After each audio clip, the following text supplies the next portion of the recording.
తాకట్టులో ఉన్న మీ బంగారాన్ని విడిపించి అదే రోజు ఉన్న ఆన్లైన్ రేట్కే మేము కొంటాము. Ganesh gold buyers. మా నంబర్ 9160556916. హాయ్ హలో అందరికీ నమస్తే.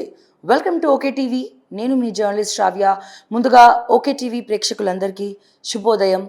ఈరోజు కార్తీక సోమవారం. సో అందరూ శివ పూజలో నిమగ్నమై ఉంటారు. ఉదయాన్నే కార్తీక దీపాలు అన్నీ కూడా ఇల్లంతా అలంకరించుకొని శివుని పూజిస్తూ ఉంటారు. సో ముందుగా తెలంగాణ ప్రజలకు, తెలుగు ప్రజలందరికీ కూడా పేరు పేరున కార్తీక మాసం, కార్తీక సోమవారం శుభాకాంక్షలు. అండ్ మాట్లాడుకోవడానికి ఎన్నో అంశాలు ఉన్నాయి. ఫ్రస్ట్రేషన్లో ముఖ్యమంత్రి, గందరగోళంలో క్యాబినెట్ మంత్రులు,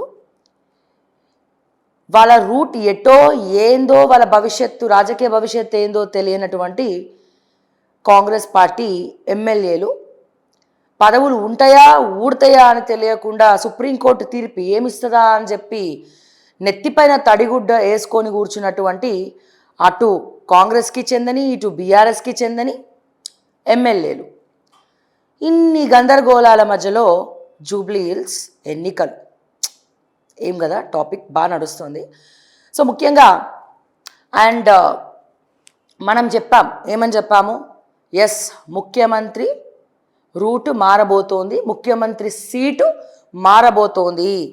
ఫ్రస్ట్రేషన్లో ముఖ్యమంత్రి గారు ఉన్నారు. ఎవరు ఆయన మాట వినట్లేదు, మంత్రులైతే అసలే వినట్లేదు.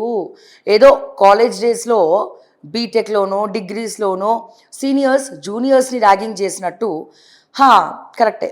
ఇప్పుడు మెడికోస్ కావచ్చు, లేకపోతే ఎంబీబీఎస్ చదివే స్టూడెంట్స్ కావచ్చు, తర్వాత బీటెక్ చేసే వాళ్ళు కావచ్చు.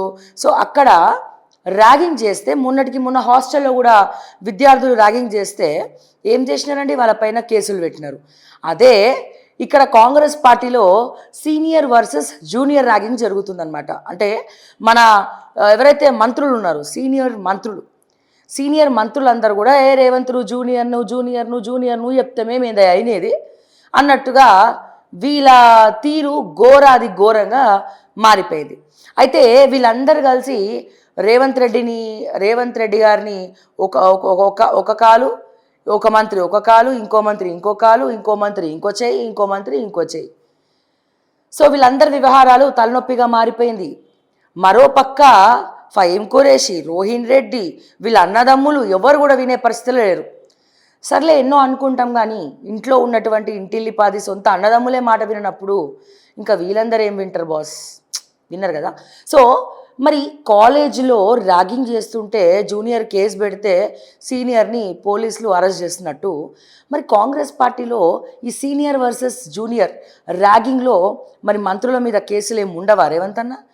సరే ఎన్ని అనుకొని ఏం లాభం, ఇక్కడ నీ తప్పు కూడా ఉందిలే. ఇక్కడ అందరూ దొంగలే, అంటే క్యాబినెట్లో ఉన్న మంత్రులు దొంగలే, ఇటు రేవంత్ రెడ్డి దొంగే, రేవంత్ రెడ్డి వాళ్ళ అన్నదమ్ములు అందరూ కూడా దొంగే. సో అట్లీస్ట్ మంత్రులందరూ కూడా దొంగతనం చేస్తున్నప్పుడు, అంటే తెలంగాణ సొమ్ముని ఏదో రూపంలో భ్రష్టు పట్టిస్తున్నప్పుడు, మాటిమాటికి బిల్స్ లేనప్పుడు మరి ఏం చేయాలండి? అట్లీస్ట్ పోని ముఖ్యమంత్రి సరిదిద్దుతాడా అనుకుంటే లేదే. ఈయన అన్నదమ్ములు నార్త్ ఒకరు, ఈస్ట్ ఒకరు, సౌత్ ఒకరు, వెస్ట్ ఒకరు. పైగా ఈయనకు ఉన్నటువంటి కీలక శాఖలలో ఇంకా క్యాబినెట్ మంత్రులను ఎవరిని కూడా తీసుకోలే. కీలక శాఖలన్నీ కూడా రేవంత్ రెడ్డి గారి దగ్గరే పెట్టుకున్నారు. రేవంత్ రెడ్డి దగ్గరనే కీలక శాఖలన్నీ కూడా ఉన్నాయి.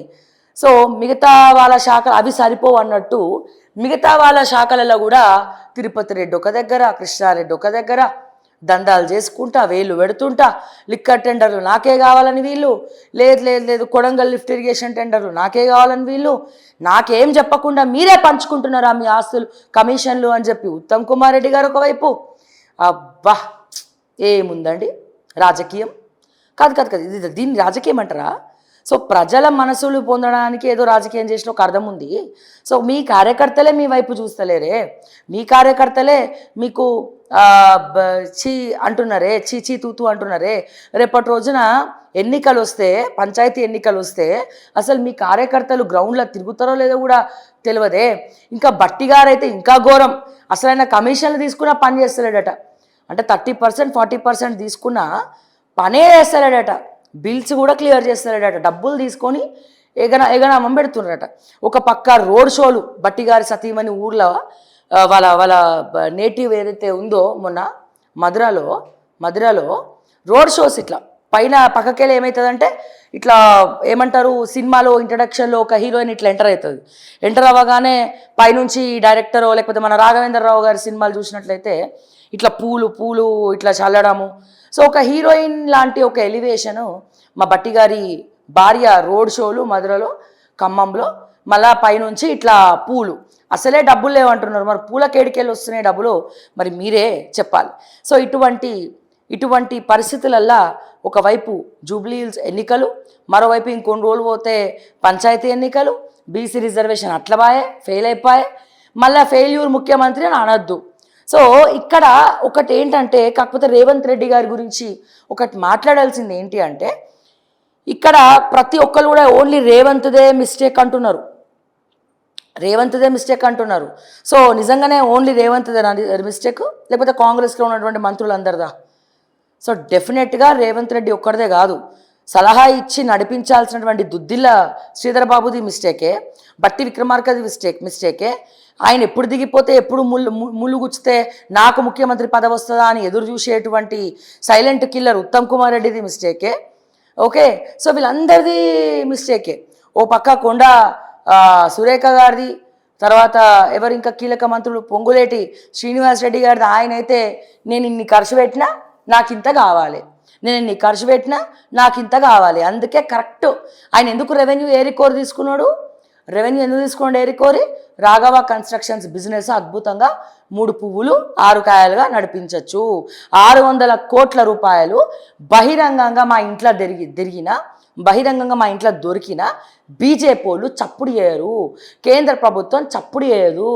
ఏముంది రబ్బాయి, 600 కోట్ల బ్లాక్ మనీ ఇంట్లో దొరికినప్పుడు 100 కోట్లో 200 కోట్లో వాళ్ళకి ఫండ్ ఇచ్చేస్తే సైలెంట్గా బెండై కూర్చుంటారు కదా. సో దరిద్రం ఏంటంటే తెలంగాణలో ప్రతి ఒక్కరు కూడా సిండికేట్ తోటి ముందరికెళ్తా ఉన్నారు. మరి ఇటువంటి పరిస్థితుల్లో మన తెలంగాణ ఉండిపోయినందుకు చాలా బాధ అనిపిస్తూ ఉన్నది.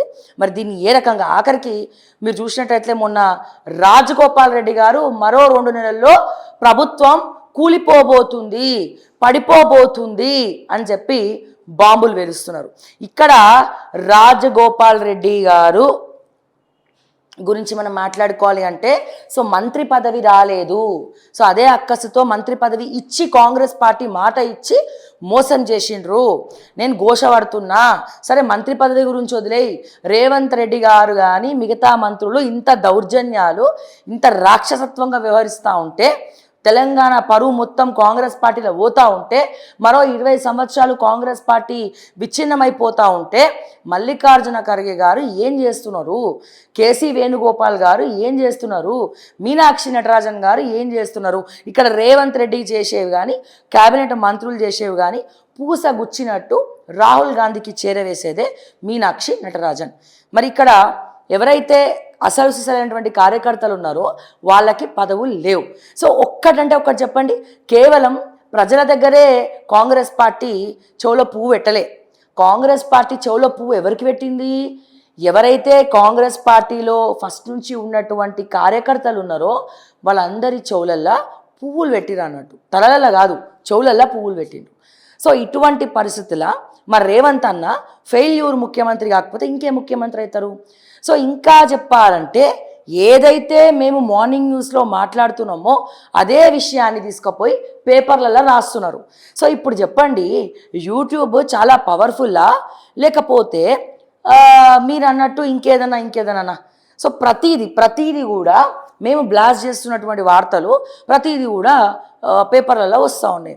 రీసెంట్ టైంలో ఆంధ్రజ్యోతి ఏబిఎన్లో కూడా ఆదివారం రోజు కొత్త పలుకులో రేవంత్ రెడ్డి గారిని ఉద్దేశిస్తూ, కేబినెట్ మంత్రుల్ని ఉద్దేశిస్తూ ముందుగా మేము ఏదైతే చెప్పామో అదే అక్కడ రాయడం జరిగింది. సో దయచేసి ఇక ఒకవేళ చేతులు గాలిన తర్వాత ఆకులు పట్టుకొని కూడా లాభమేం లేదు. అయితే ఇక్కడ రాజగోపాల్ రెడ్డి కూడా ఆఖరికి రాజగోపాల్ రెడ్డి కూడా ఏమంటున్నారు? రాజగోపాల్ రెడ్డి గారు, నేను బరాబర్ చెప్తున్నా, కాంగ్రెస్ పార్టీ కుప్పకూలడం ఖాయం. ఈ డిసెంబర్ 9 వరకు వాళ్ళు కూడా వెయిట్ చేస్తున్నారు. నాకు తెలిసిన ఇంటర్నల్ విషయం ఏంటంటే రాజగోపాల్ రెడ్డి గారు వెనకాల ఒక 15 మంది ఎమ్మెల్యేలను ఉంటారు. 10-15 మంది ఎమ్మెల్యేలు అయినా సరే రాజగోపాల్ రెడ్డి గారి దగ్గర ఉంటారు. ఇంకొంత పావులు కలుపు రిక్వెస్ట్ చేస్తూ ఇంకొంతమంది వస్తారు. సో వాళ్ళు తలుచుకుంటే ఏమైనా చేయగలుగుతారు. ఉన్న 64 మంది ఎమ్మెల్యేల ఇప్పుడు వీళ్ళు బీఆర్ఎస్ తెలియదు, ఈ కాంగ్రెస్ తెలియదు, అటు ఇటు కాకుండా అయిపోయింది వాళ్ళ పరిస్థితి. ఇక వాళ్ళని ఏమంటామో మనకైతే సంబంధం లేదు. రాజకీయ భవిష్యత్తే ఘోరంగా ఉన్నది వాళ్ళది. రాజకీయ భవిష్యత్తే ఘోరంగా అయిపోయింది పరిస్థితి. సో మరి ఇటువంటి పరిస్థితుల్లో ఇంకొంతమంది 15 మంది ఎమ్మెల్యేలు ఇట్లా రాజగోపాల్ రెడ్డి చిట్టికేయగానే అట్లా వచ్చేస్తారు. దానికి కారణం ఎవరు? బట్టి గారు కాదా? ఈయనకి లెక్కలు వచ్చిన లెక్కల మంత్రం అనుకుంటాడు, కానీ ఈయన లెక్కలకి రావు. పక్క మంత్రులు చెప్పిన బిల్స్ కూడా చేయడు, కానీ బీఆర్ఎస్ కాంట్రాక్టర్లు వస్తే మాత్రం వీళ్ళు బిల్స్ క్లియర్ చేస్తారు. కానీ డబ్బులు తీసుకొని కూడా పని చేస్తారట ఇప్పుడు బట్టి గారు. డబ్బులు వెనకాల వేసుకొని కూడా పని చేస్తలేరట. మరి ఎక్కడ తేడాలు వస్తున్నాయో, మరి ఎక్కడ వాటర్లలో డిఫరెన్స్ వస్తుందో తెలియనటువంటి పరిస్థితిలో మనం ఉన్నాం. సో ఇప్పుడు రాజగోపాల్ రెడ్డి గారు మనసులో లేకుండా ఎటువంటి వెనకాల ఏం పావులు గదపకుండా 2 నెలల్లో కాంగ్రెస్ పార్టీ కుప్ప కూలిపోతుంది. ఇప్పుడు రేవంత్ రెడ్డి గారు అన్నదమ్ములు కావచ్చు, రోహిణ్ రెడ్డి కావచ్చు, ఫహీం ఖురేషీ కావచ్చు, ఎంత దోచుకోవాలో సర్వం 2 ఏళ్లలో దోచుకున్నారు. ఎంత దాచుకోవాలో దాచుకున్నారు. ఇప్పుడు కాంగ్రెస్ గవర్నమెంట్ కూలిపోయినా, కుప్ప కూలినా, పడిపోయినా రేవంత్ రెడ్డి గారికి సంబంధమే లేదు. జూబ్లీ హిల్స్లో గెలిచినా ఆయనకి పట్టదు, గెలవకపోయినా ఆయనకి పట్టదు. సో ఇటువంటి పరిస్థితిలా మనం ఉన్నాం. మరి ఈ వాస్తవాలన్నీ కూడా చెప్తున్నప్పుడు ఏంది? వాస్తవాలు చెప్పొద్దు. ఎట్లా ఈయన దగ్గర సీఎంఓలో ఎవరైతే బీట్ రిపోర్టర్లు ఉంటారో రేవంత్ దేవుడు, రేవంత్ దేవుడు, లేకపోతే ఆ మంత్రుల దగ్గర ఉన్నటువంటి పిఆర్ఓలు భజనలు చేసినట్టు భజనలు చేయాలి. బట్ వెనకాల ఏం లూప్ హోల్స్ నడుస్తున్నాయి, ఎట్లా ఉంది కథ, ఏం సంగతి, తెలంగాణలో ఏం నడుస్తుంది, రేవంత్ రెడ్డిని ఎన్ని బండబూతులు తిడుతున్నాడు, ఎందుకు ఇంకా రేవంత్ రెడ్డి వాళ్ళ అన్నదమ్ముల్ని గ్రిప్లో పెట్టుకోలేకపోతున్నాడు, వార్డు మెంబర్గా కూడా పనికి రానటువంటి, వార్డు మెంబర్గా కూడా పదవులు లేనటువంటి అన్నదమ్ములకు ఇంత ఇన్ఫ్లుయెన్స్ ఏంటి? మరి మా ఇంట్లో మా వదినమ్మ చెప్పట్లేదా?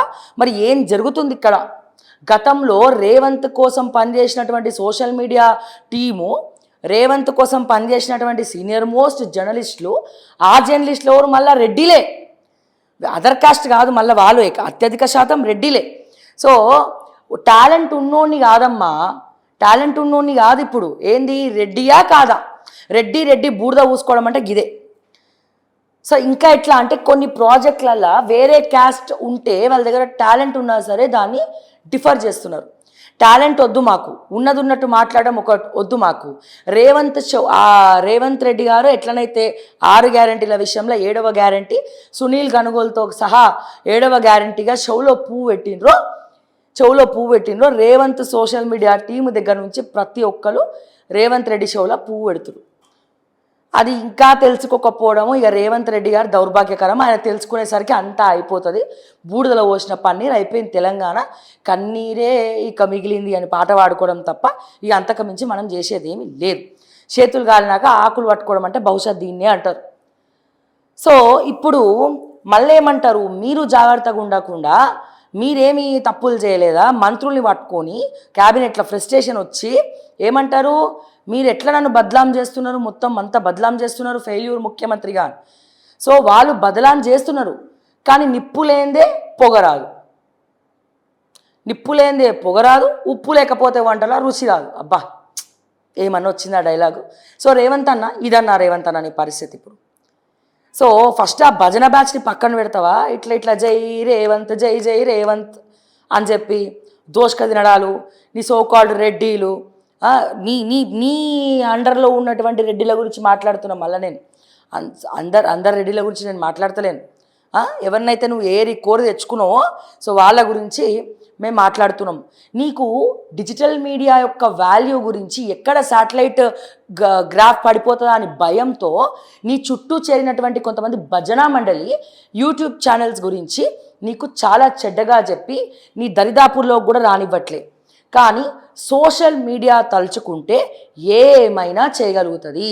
మీ కాంగ్రెస్ పార్టీకి సోషల్ మీడియా అంత సీన్ లేదు. మీ కాంగ్రెస్ పార్టీలో సోషల్ మీడియా స్ట్రాంగ్ లేదు. నీ టీంలో కూడా అందరూ బుర్రలేని గుజ్జులేని వాళ్ళే ఉన్నారు, బుర్ర తక్కువ వాళ్ళే ఉన్నారు. బుర్ర ఉపయోగించి స్ట్రాటజికల్గా వ్యవహరించే వాళ్ళు లేరు, ఫాస్ట్గా పనిచేసేటోళ్ళు లేరు. సో చేసుకున్న వాళ్ళకి చేసుకున్నంత మహాదేవా అంటారట. సో అట్లా ఉంది పాపం మా రేవంత్ అన్న పరిస్థితి. ఓ రాజగోపాల్ రెడ్డి గారి కుంపట ఒకవైపు, ఈ 16 మంది ఎమ్మెల్యేల కుంపట ఒకవైపు, మరో పక్క సీనియర్ వర్సెస్ జూనియరు. తర్వాత ప్రజలందరూ కూడా ఏందబ్బా మొన్ననే కదా కొండా సురేఖ గారి కూతురు వచ్చి అంతగానం డూమ్ డూమ్ డిషుక్ అన్నది, ఇప్పుడేంది మరి ఇప్పుడేం మాట్లాడుతున్నారు, మరి ఇప్పుడేంది రేవంత్ రెడ్డి గారు షాలు కప్పి బొక్కేలు తీసుకుంటున్నాడు, మహేష్ కుమార్ గౌడ్ కావచ్చు, బట్టి విక్రమార్క గారు కావచ్చు మంచిగా ఇష్యూని సెటిల్మెంట్ చేసినారు. అంటే ఈ సెటిల్మెంట్లో ఇప్పటికైనా గన్ను ఉందా, గన్ను లేకుండా సెటిల్ చేసిరా అనేది అందరికి ఒక క్వశ్చన్ మార్క్. సో ప్రజలు మాత్రం ఎర్రి పుష్పాలు అయిపోయినరు. ఏం చేసినా, ఎన్ని జాకీలు పెట్టి లేపినా, లేకపోతే తెలంగాణ గ్యారేజ్కి మీ కాంగ్రెస్ పార్టీని తీసుకపోయినా, ఏం చేసినా ఇది కష్టము. సో రేవంత్ రెడ్డి గారు ఎవరైనా చెప్తే వినరు. కాంగ్రెస్ మంత్రులు అందరు కలిసి మళ్ళీ చెప్తున్నా నేను, రేవంత్ రెడ్డి గారిని ఒక్కడిని అనడానికి లేదు. రేవంత్ రెడ్డి చేసుకున్నటువంటి స్వయం కృపారాధం. సో రేవంత్ రెడ్డితో పాటు ఈ మంత్రులందరూ కూడా నెక్స్ట్ వచ్చే ఎలక్షన్లో అంటే 2027 సంవత్సరం ఒకవేళ కనుక జమిలీ ఎన్నికలు వస్తే, అంటే 1 నేషన్ 1 ఎలక్షన్ కనుక వస్తే కనుక మళ్ళా ఒకవేళ ఏమంటాం మనం 2026లోనే ఎన్నికలు వచ్చినట్లయితే బట్టి విక్రమార్క గారు పొట్టు ఓడిపోతాడు, శ్రీధర్ బాబు మంత్రిలా పొట్టు ఓడిపోతారు, ఈ ఎవరైతే సో కాల్డ్ ఇప్పుడు ఉన్నటువంటి క్యాబినెట్లో కొండా సురేఖ అక్క ఓడిపోతుంది. ఓకే, ఏమంటాం మన సీతక్క ఓడిపోతుంది. పంచాయతీలు అసలు ఏం లేదు అక్కడ ఫీల్డ్లో కూడా. అంతకుముందన్న అట్లీస్ట్ సోషల్ మీడియాలో వీడియోలు బయటకు వచ్చేవి, ఇప్పుడు ఆ వీడియోలంతా కూడా ఎవరు నమ్ముతలేరు. ఓకే, ఇంకొకరు పొంగులేటి ఓడిపోతాడు. సో నాగేశ్వరరావు, తుమ్మల నాగేశ్వరరావు అంతే సంగతులు. ఓకే, ఖమ్మం మంత్రులు అయితే పొట్టిగా అసలు ఎంత ఘోరంగా ఉందంటే పరిస్థితి రానున్న కాలము. వీళ్ళు ఒకప్పుడు మాజీ మంత్రులు, తర్వాత రాజకీయ భవిష్యత్తు కూడా ఈ కాంగ్రెస్ పార్టీ ఎమ్మెల్యేలుగా ఇప్పుడు గెలిచి మంత్రులైన వాళ్ళు కూడా కాంగ్రెస్ పార్టీలో వీళ్ళకి భవిష్యత్తు ఉండదు. ఎన్నిసార్లు నించున్నా మళ్ళా ఓటమే ఖాయము. అలా అని వీళ్ళకి ధీటుగా క్రిమినల్ కేసులు లేని వాళ్ళని కనుక బీజేపీ కానీ బీఆర్ఎస్ కానీ తెచ్చుకుంటే గెలిచే అవకాశం ఉన్నది. క్రిమినల్ కేసులు లేని వాళ్ళు మళ్ళీ రౌడీ షీటర్లు, గూండాగిరీలు చేసే వాళ్ళని తెచ్చుకొని కేసులు పెట్టుకొని వాళ్ళ మీద ఎలిగేషన్స్ ఉన్న వాళ్ళని తెచ్చుకుంటే అంతే సంగతులు. బట్ రాసి పెట్టుకోండి, ఇప్పుడు రేవంత్ రెడ్డి కొడంగల్లో గెలిచే ప్రసక్తే లేదు, గెలిచేంత సీన్ లేదు. అండ్ ఈ దుద్దిల్ల శ్రీధర్ బాబు మంత్రినిలో ఓడిపోతాడు, బట్టి విక్రమార్క మధురలో ఓడిపోతాడు, పొంగులేటి ఖమ్మం దగ్గర ఓడిపోతాడు, తుమ్మల నాగేశ్వరరావు ఓడిపోతారు. ఓకే, ఒక్కడంటే ఒక్క మంత్రి కూడా గెలిచే పాపాన ఓడిగా రానున్న ఎన్నికలు. రాసి పెట్టుకోండి, నేను బహిరంగ స్టేట్మెంట్ ఇస్తున్నా. ఓకే, రాసి పెట్టుకోండి. అది ఆ విషయం వీళ్ళకు కూడా తెలుసు కాబట్టి దోచుకునే పనిలా వీళ్ళు ఉన్నారు. అట్లీస్ట్ అభివృద్ధి చేయడానికి కూడా రావట్లేదు, అడ్మినిస్ట్రేషన్ కూడా రావట్లేదు. అంటే మీరు అర్థం చేసుకోండి ఏ రకమైనటువంటి వ్యవహారాల్లో వీళ్ళు వేలు పెట్టబోతున్నారు. 2 నెలల్లో ఏమైనా జరగచ్చు. హైకమాండ్ కూడా చాలా ఫ్రస్ట్రేషన్లలో ఉన్నట్టు తెలుస్తూ ఉన్నది.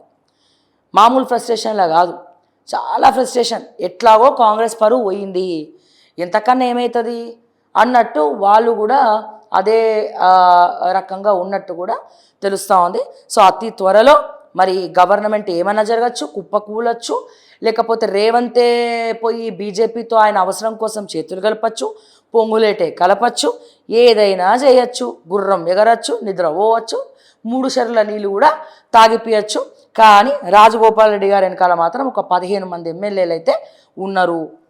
ఓకే, ఏమో మరి ఆయన పార్టీ పెట్టచ్చేమో, కుంపటి పెట్టచ్చేమో, లేకపోతే ఈ 15 మంది 20 మంది ఎమ్మెల్యేల మెజారిటీ తోటి హైకమాండ్ దగ్గరకు పోయి నన్న ముఖ్యమంత్రిని చేయి, ఇన్ని రోజులు నన్ను మోసం చేసినావు కదా, నన్ను ముఖ్యమంత్రిని చేస్తే నేను అసలు పరిపాలన అంటే ఏందో చూపిస్తా అని చెప్పి మళ్ళా 2000 కోట్లు ఇంకేదో ఆస్తులు రాజగోపాల్ రెడ్డి రాసిచ్చేసి ముఖ్యమంత్రి అయినా ఆశ్చర్యపోకర్లే. సో ఇవన్నీ కూడా మీరు ఆలోచించుకోవాలి. మేము చెప్పాల్సింది మేము చెప్పినాం. సరే, ఏ సోర్సెస్ ద్వారా జరిగినాయి ఏంది అనేది ఫోన్ ట్యాపింగ్ ఎట్లాగో చేస్తున్నారు, ఇంటెలిజెన్స్ నిఘాలు ఎట్లనో ఉన్నాయి. ఓకే, సో ఇంత బహిరంగ స్టేట్మెంట్లు ఇస్తున్నామంటే ఇంత ధైర్యంగా ఎందుకు ఇస్తున్నామో కూడా మీరు అర్థం చేసుకుంటే బాగుంటుంది. లేకపోతే ఇక ఏమీ చెప్పలేము, ఏమీ చేయలేము. సో మొత్తానికి రేవంత్ రెడ్డి గారు తస్మాత్ జాగ్రత్త. 2 నెలల డిసెంబర్ 9వ తారీఖు మీరు ప్రమాణ స్వీకారం చేసి 2 నెలలు పూర్తవస్తుంది. అట్లీస్ట్ ఈ 2 నెలల్లోనన్నా ఈ వచ్చిన ఎలిగేషన్స్ వాస్తవాలు కావు. అట్లీస్ట్ ఈ 2 నెలలన్నా జనాల్లో తిరిగితే అట్లీస్ట్ జనాలన్నా పేరు వస్తుంది రేవంత్ రెడ్డి ఓడిపోయినా సరే. లేదు ఇంకా నేను ఆడనే కూర్చుంటా, ఎవరిని కలవా, కార్యకర్తల్ని కలవా, నాకు అహంకారం పెరిగిపోయింది, పొగరు వచ్చేసింది, కళ్ళు నెత్తికెక్కేసినాయి, సో ఇవన్నీ కూడా వచ్చినాయి అనుకో రేవంత్ అన్న, మళ్ళీ అనవసరంగా ఇబ్బంది అయిపోతుంది. సో దాన్ని బట్టి మీరు ఆలోచించుకోండి. సో మరి ప్రభుత్వంలో గవర్నమెంట్ల పావులు కదపడం ఆల్రెడీ మొదలుపెట్టిండ్రు. మరి మీ ఇంటెలిజెన్స్ వర్గాలు మరి ఏం చేస్తున్నాయో మీకు చెప్తున్నాయా లేవా అనేది మాకైతే తెలియదు. బట్ ఘోరాది ఘోరమైనటువంటి పరిస్థితుల తెలంగాణ కాంగ్రెస్ పార్టీ ఉంది అన్న విషయం మీకు మళ్ళా నేను ఒత్తొత్తి చెప్తా ఉన్నా. తస్మాత్ జాగ్రత్త. సర్కారుపై మంత్రి ఆర్టీఐ అస్త్రమట. పలు శాఖలపై ఆయన బృందం దరఖాస్తులు. ఏకంగా సొంత శాఖ పైన అప్లికేషన్ దాఖలు. ప్రధానంగా భూములు కేటాయింపులు టెండర్లపైనే ఆరా. ఏ భూములు ఎవరికి, ఏ కంపెనీ ఎంత కట్ చేసిందని ఏ కంపెనీ ఎంత కోట్ చేసిందని సమాచారం ఇవ్వకపోతే ఫోన్ చేసి మరీ ధమ్కీలు. భవిష్యత్ ప్రణాళికలో భాగంగానే వివరాల సేకరణ. సాధారణంగా ప్రభుత్వాన్ని ఇరుకున పెట్టేందుకు ప్రతిపక్షాలు ఆర్టీఐ అస్త్రాన్ని ఉపయోగిస్తూ ఉంటాయి. పబ్లిక్ డొమైన్లో అందుబాటులో లేని సమాచారాన్ని ఆర్టీఐ ద్వారా తీసుకొని సర్కారుపై అటాక్ చేస్తూ ఉంటాయి. కానీ ఈ మధ్య ఓ మంత్రి ఆయన అనుచరులు సర్కారుపైనే ఆర్టీఐలో దరఖాస్తులు పెట్టడం హాట్ టాపిక్గా మారింది. ఆ శాఖ ఈ శాఖ అనే తేడా లేకుండా సర్కారు తీసుకున్న కీలకమైన నిర్ణయాల గురించి తెలుసుకునేందుకు వరుసగా ఆర్టీఐ అప్లికేషన్లు పెడుతున్నట్లు సమాచారం జరుగుతుంది. ఒకవేళ అధికారులు ఇవ్వకపోతే సదరు అధికారులకు ఫోన్ చేసి ధమ్కీలు ఇస్తున్నట్టు టాక్. ఇక్కడ భూ కేటాయింపులు టెండర్లపై ఫోకస్. ప్రధానంగా వివిధ సంస్థలు వ్యక్తులకు కేటాయించిన భూములు వివరాలు, అలాగే కాంట్రాక్ట్ పనుల కోసం దాఖలైన టెండర్ల వివరాలను ఆర్టీఐ ద్వారా అడుగుతున్నట్లు తెలుస్తోంది. పనులు దక్కించుకునేందుకు ఎన్ని కంపెనీలు టెండర్లు వేశాయి, ఆయా కంపెనీలు సమర్పించిన టెక్నికల్ ఫైనాన్షియల్ బిడ్స్ వివరాలు ఇవ్వాలని దరఖాస్తుల్లో పేర్కొంటున్నట్టు సమాచారం. జిల్లా డివిజన్ స్థాయి అధికారులు తమ పరిధిలోని సమాచారాన్ని ఇస్తున్నారని టాక్. కానీ కొందరు ఆఫీసర్లు సదరు ఆర్టీఐ అప్లికేషన్లకు స్పందించకుంటే మంత్రి అనుచరులు ఫోన్ చేసి తమదైన శైలిలో ధమ్కీలు ఇస్తున్నట్లు తెలుస్తోంది. మాకే సమాచారం ఇవ్వట్లేదు, కామన్ పబ్లిక్ను ఎలా సతాయిస్తారో అర్థమవుతుంది, మేము అడిగిన సమాచారం ఇవ్వకపోతే ఊరుకోమని మాట్లాడుతున్నట్టు తెలుస్తోంది. సొంత శాఖపై సైతం దరఖాస్తులు. ఇతర శాఖల్లో జరుగుతున్న కీలక విషయాలను తెలుసుకునేందుకు సదరు మినిస్టర్ ఆర్టీఐ దరఖాస్తులు ఇవ్వడంతో పాటు ఆయన పరిధిలోని శాఖల్లో సైతం ఆర్టీఐ అప్లికేషన్లు పెట్టడం ఆశ్చర్యం కలిగిస్తోందని ఆ జిల్లాకు చెందిన లీడర్లు కమెంట్ చేస్తున్నారు. తను అడిగిన సమాచారాన్ని అధికారులు ఇవ్వనందుకు అలా చేస్తున్నారా, లేక మరేదైనా ఉద్దేశం ఉందా? ఏముంది, ఆర్టీఐ యాక్ట్లు వేయాలి, ఎవరెవరు ఏ దందాలలో వేలు పెట్టిరో తెలుసుకోవాలి, వీళ్ళు పోయి బ్లాక్మెయిల్ చేయాలి. లేకపోతే నాకు తెలిసినంత వరకు నేను అనుకోవడం ఏంటంటే, రేవంత్ రెడ్డి తర్వాత ఇప్పుడు ఎవరైతే ముఖ్యమంత్రి అవుదాం అనుకుంటున్నారో, సో ఎవరైతే ముఖ్యమంత్రి కుర్చీలో కూర్చోవాలనుకుంటున్నారో, సో అన్ని శాఖల పట్ల పట్టు తెచ్చుకోవాలి ఏం జరుగుతుందో అని అనుకుంటున్నారో, సో వాళ్ళే ఈ ఆర్టీఐ యాక్ట్ వేస్తున్నారు అని నేను అనుకుంటున్నా. ఎందుకంటే రేవంత్ రెడ్డి మార్పు ఖాయం, ఈ మార్పు ఖాయం అని చెప్పి వార్తలు ప్లస్ మార్పు ఖాయం అన్న తర్వాత కొంతమంది మంత్రులు మాత్రం సైలెంట్గా పావులు కదుపుతున్నారు. For example Konda Surekha OSD Sumanth విషయం తీసుకుందాం. సో సుమంత్ మీద కేసు పెట్టింది, డెక్కన్ సిమెంట్ని గన్ పెట్టి బెదిరించింది రోహిన్ రెడ్డి, సుమంత్ అని వార్తలు బయటకు వచ్చినాయి. ఈ విషయంలో కేసు పెట్టింది ఎవరు అంటే వాళ్ళమ్మాయే చెప్తుంది, సుష్మిత గారే చెప్తారు. ఏమని? ఉత్తమ్ కుమార్ రెడ్డి కేసు పెట్టిండు అని చెప్పి వేవ్ నరేందర్ రెడ్డి చెప్పిండు అని. కానీ ఉత్తమ్ కుమార్ రెడ్డి మాత్రం ఇప్పటి వరకు దాని మీద ఎటువంటి వ్యాఖ్యలు చేయలే. సైలెంట్గా ఎవరి మీద ఏం వ్యాఖ్యలు చేయకుండా అన్ని పావులు కదుపుకుంటా వెళ్ళిపోతూ ఉన్నాడు. దీని అర్థమైంది, ఈ రేవంత్ తర్వాత ఇంకోరుకుంటుంది ముఖ్యమంత్రి పదవి నాకేనేమో అని ఉత్తమ్ కుమార్ రెడ్డి సైలెంట్గా ఎవరేం చేస్తున్నారో చూసుకుంటూ పోతున్నారు. కొండా సురేఖ విషయంలో కూడా ఉత్తమ్ కుమార్ రెడ్డి ఎటువంటి వ్యాఖ్యలు చేయలేదు.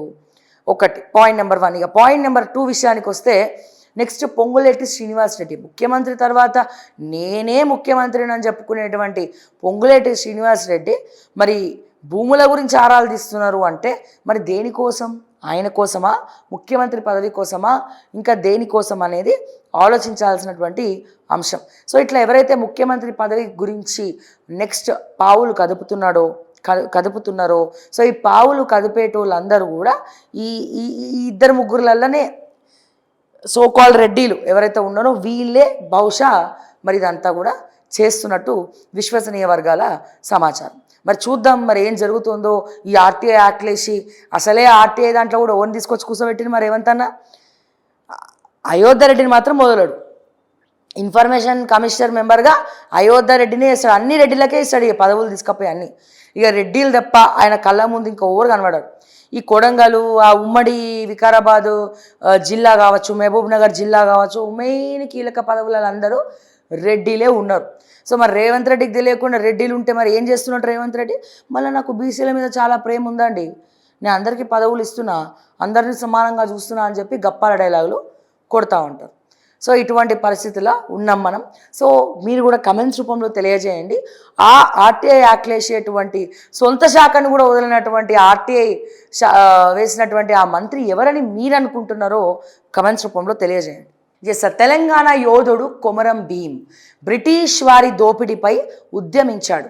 ఆ మహానుభావుడి నుంచి యువత ఎంతో నేర్చుకోవాలి, ఆయన్ను ఆదర్శంగా తీసుకొని ముందుకు సాగాలి. మన్ కీ బాత్లో ప్రసంగించిన ప్రధాని మోదీ కొమరం భీం తెలంగాణ యోధుడు అని ప్రధాని నరేంద్ర మోదీ అన్నారు.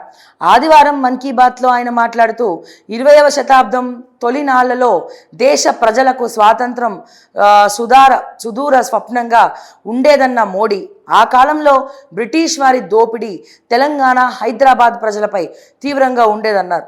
ఆదివాసీలకు జరుగుతున్న అన్యాయంపై, బ్రిటిషర్ల ఆకృత్యాలపై 20 ఏళ్ల వయసులో కొమరం భీం ఉద్యమించాడని ఆయన గుర్తు చేశారు. మన్ కీ బాత్లో మాట్లాడుతున్న ప్రధాని మోదీ, అట్లీస్ట్ మా కొమరం భీం పుణ్యాన అయినా మరి నరేంద్ర మోదీ గారు ఏమంటాం మన్ కీ బాత్ ద్వారానైనా తెలంగాణని గుర్తుపెట్టుకున్నారు. చాలా సంతోషం. అసలు కొమరం భీం అనే ఒక వ్యక్తి ఉన్నారు అని ఆదిలాబాద్ జిల్లాలో అడవుల్లో అక్కడ కాకుండా తర్వాత ఎవరికి కూడా తెలియదు, కానీ దాని ఒక సినిమా రూపంలో ఫిలిం డైరెక్టర్ అల్లాని శ్రీధర్ గారు ఎవరైతే ఉన్నారో ఆ కొమరం భీం అసలు ఎవరు, కొమరం భీం చరిత్రని బయటకు తీసుకురావడము. సో ఆ తెలంగాణ యోధుడు సినిమాని కూడా రిలీజ్ చేయడానికి కూడా ఎన్నో అడ్డంకులు, ఉమ్మడి ఆంధ్రప్రదేశ్లో ఎన్నో అడ్డంకులు. సో అడ్డంకులన్నీ తొలగించుకొని ఆఖరికి లేటుగా ఆ సినిమా రిలీజ్ అయింది. సో కొమరం భీం అనే యోధుడు ఉన్నాడు అని చెప్పి ఆ సినిమా ద్వారా బయటికి వచ్చింది, తెలంగాణ సమాజానికి తెలిసింది, ఎక్కువ ప్రమోట్ అయింది. ఆ తర్వాత పరమవీర చక్రలో ఒక పాత్రని కూడా, పరమవీర చక్రలో కొమరం భీం పాత్రని కూడా పెట్టినారు. సో ఇట్లా మరి ఆయన కూడా తెలంగాణ ఫిలిం డైరెక్టరే. సో ఈ ఆదిలాబాద్ అడవుల్లోకి వెళ్ళి ఈ కొమరం భీం చరిత్రని సో తీసుకొచ్చినారు. అంటే దేశవ్యాప్తంగా అన్ని లాంగ్వేజెస్లో కూడా హిందీ, ముఖ్యంగా హిందీ అండ్ తెలుగు లాంగ్వేజెస్లో కూడా ఈ సినిమాని రిలీజ్ చేయడం జరిగింది. కొమరం భీం అంటే ఎవరు, అసలు ఆయన ఏం చేశాడు అక్కడ ఆదిలాబాద్ జిల్లాలో గిరిజన రైతులకు కావచ్చు, అక్కడ ఉన్నటువంటి గిరిజనులకు కావచ్చు, సో వీరి పెత్తందారుల నుంచి ఏ రకంగా వాళ్ళని కాపాడుకుంటూ వచ్చినాడు అనే ఆ చరిత్రని బయటికి తీయడంలో, అక్కడ అడవుల్లోకి వెళ్ళి ఆ మొత్తం కూడా వాస్తవాలను తెలుసుకొని ఆ సినిమాని రచించి మరి తీయడం జరిగింది. సో ఇంకా ఇటువంటి డైరెక్టర్స్ ఉన్నారు. సో ఇప్పుడు అదే కొమరం భీం గురించి నరేంద్ర మోడీ గారు మాట్లాడడం అనేది కూడా మామూలు విషయం కాదు. సో అంటే ఇక్కడ దీన్ని బట్టి మనము ఒకసారి ప్రధానమంత్రి గారి చుట్టూ ప్రతి రాష్ట్రంలో ఏం జరుగుతుందనేది కూడా ఆయన సోషల్ మీడియా ఎంత పర్ఫెక్ట్గా ఉంది. సో మన్ కీ బాత్కి వెళ్ళేటప్పుడు కూడా so what is Telangana, Andhra ఏంటి, సో మిగతా రాష్ట్రాలు ఏంటి, సో ఇవన్నీ కూడా మోడీ గారు తెలుసుకుంటున్నారు, అంటే అవగాహన పెంచుకుంటున్నారు. సో మన్ కీ బాత్లో కూడా చాలా మంచి మంచి విషయాలు కూడా ఆయన చెప్తూ వస్తారు. సో ఇట్లా ఈ నిన్న జరిగినటువంటి మన్ కీ బాత్ అంటే ఆల్ ఇండియా రేడియో ద్వారా, ఆకాశవాణి ద్వారా నిన్న జరిగినటువంటి మన్ కీ బాత్లో మన తెలంగాణని, హైదరాబాద్ని ఉద్దేశిస్తూ దట్టు పర్టికులర్గా కొమరం భీం గురించి ఉద్దేశిస్తూ మాట్లాడడం అనేది నిజంగా చాలా మంచి విషయము. అండ్ మోడీ గారికి కూడా అట్లీస్ట్ ఈ రకంగా మా తెలంగాణ గురించి మాట్లాడుతూ ఉన్నారు. అండ్ చాలా సంతోషం సార్. అండ్ అదే రకంగా మిగిలిన వార్తలు కూడా ఒకసారి మనం చూద్దాము. ఎస్ విల్లాల కోసం నాలా డైవర్షన్, లింక్ తెంచేసి నామరూపాలు లేకుండా చేస్తున్న వైనం, వ్యర్థాలను తొలగించాలని ఆదేశించిన అధికారులు, లేకుంటే అనుమతులు రద్దు చేస్తామని ఇరిగేషన్ శాఖ లేకాట. సో బండరాళ్లను తొలగించి చేతులు దులుపుకుంటున్న సంస్థ, క్షేత్రస్థాయి పర్యటన తర్వాత అధికారుల చర్యలపై ఆసక్తి. దీని గురించి మాట్లాడరు. నాలాలు డైవర్ట్ చేస్తుంటే రంగనాథ్ గారు మాట్లాడరు. నాలాలు డైవర్ట్ చేస్తుంటే రంగనాథ్ గారు మాట్లాడరు, కంప్లైంట్ ఇచ్చినా పట్టించుకోరు. ఇప్పుడు ప్రకాష్ గౌడ్ ఎందుకు పార్టీ మారిండు? ఆయన ఆస్తులు, ఆయన ఇల్లీగల్ దందాలు కాపాడుకోనికి. ప్రకాష్ గౌడ్ గారి కుటుంబానికి సంబంధించినటువంటి ఒక మాల్ నాలా మీద ఉంటుంది, నార్సింగ్ దగ్గర ఏదైతే ఓఆర్ఆర్ నుంచి తిరుగుతామో ఇక్కడ ఉన్నటువంటి నాలాను డైవర్ట్ చేసి అటు సైడ్ రోడ్డుకి అవతల పంపించిండు దొర. రోడ్డుకి అటు సైడ్ పంపించి నాలా మీద మాల్ కట్టిండు, షాపింగ్ మాల్. అంటే ఎంత దౌర్భాగ్యం! ఇది బీఆర్ఎస్ హయాంలోనే జరిగింది.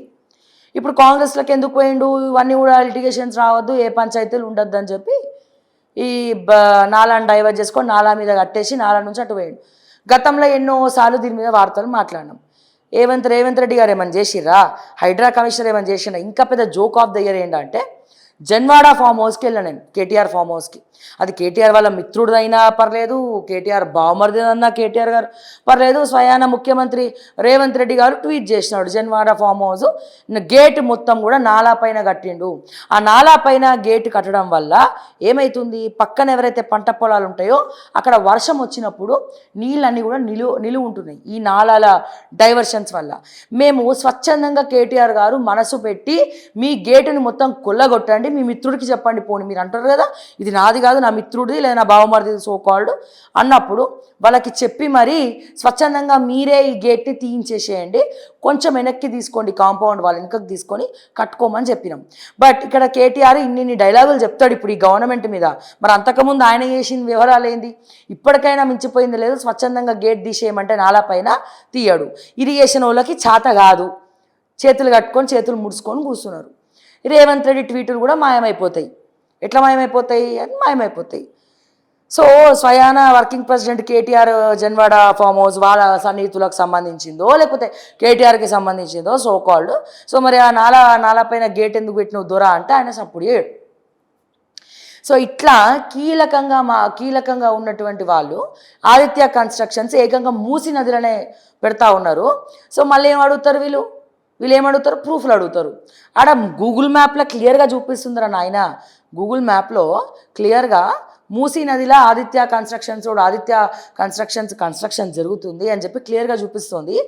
ఏదైతే ప్రకాష్ గౌడ్ గారు నాలాని డైవర్ట్ చేసిందో, అక్కడ ఉన్నటువంటి నాలా ఇక్కడికి డైవర్ట్ చేసిండో, ఇప్పుడు ఈ నాలాని కూడా కబ్జా పెట్టి ఈ నాలా పైన కూడా మూసీ నది దగ్గర నుంచి ఈ నాలా వరకు ఆదిత్య వాడు కన్స్ట్రక్ట్ చేస్తున్నాడు. కానీ ఇరిగేషన్ డిపార్ట్మెంట్ వాళ్ళకి సమయం ఉండదు పాపం, వాళ్ళు చాలా బిజీ. ఎందులో బిజీ? బల్ల కింద చేతులు పెట్టడము, నాలా డైవర్ట్ చేయడానికి పర్మిషన్స్ ఎన్ఓసీలు ఇవ్వడంలో చాలా బిజీ అన్నట్టు. సో ఈ బిజీలా రేవంత్ రెడ్డి కూడా పట్టించుకోడు. ఉత్తమ్ కుమార్ రెడ్డి అయితే ఉత్తమమైన డైలాగులు చెప్తాడు తప్ప ఆయన పట్టించుకోడు. మరి ఎవరు పట్టించుకోవాలి? ఇక మీలాంటి వాళ్ళు మాలాంటి వాళ్ళు పట్టించుకోవాలి. అంతా సిండికేట్ నడుస్తూ ఉన్నది. సో దాని గురించి మాట్లాడరు. ఇప్పుడు అంతా చూడు, రియల్ సంస్థ చెరలో చిక్కిన నాలా పరిస్థితి ఇది. ఓకే, వరద ముప్పును నియంత్రించడంలో కీలక పాత్ర పోషించే నాలాను పరిరక్షించాల్సిన నీటిపారుదల శాఖ అధికారులు ఓ రియల్ ఎస్టేట్ సంస్థకు హుజూర్ అన్నారు. ప్రజా ప్రయోజనాలను పక్కన పెట్టి అడిగిందే తడువుగా నాలా డైవర్షన్కు పచ్చ జెండా ఊపి ఎన్ఓసి జారీ చేశారు.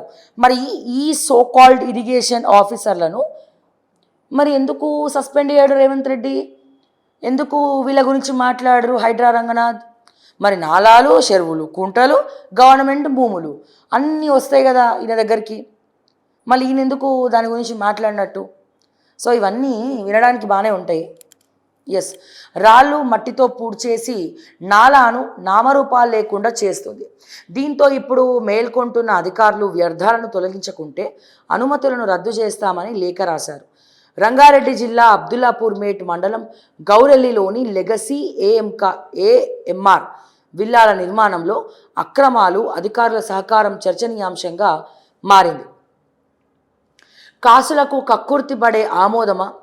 సర్వే నెంబర్ 213, 214, 21/5లను అనుసరించి నాలా ఉంది. అదే ప్రాంతంలో లెగసీ రియల్ సంస్థ విల్లాలను కట్టబోతుంది అనమాట. తర్వాత ఏమవుతుంది, మోకిలలో మొన్న మోకిల పేరుకు తగ్గట్టు మోకాల వరకు నీళ్ళు వచ్చినాయి కదా మోకిలలో మొన్న.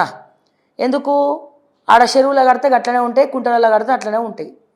సో ఇంకా ఏం జరుగుతుంది? యాప్రాల దగ్గర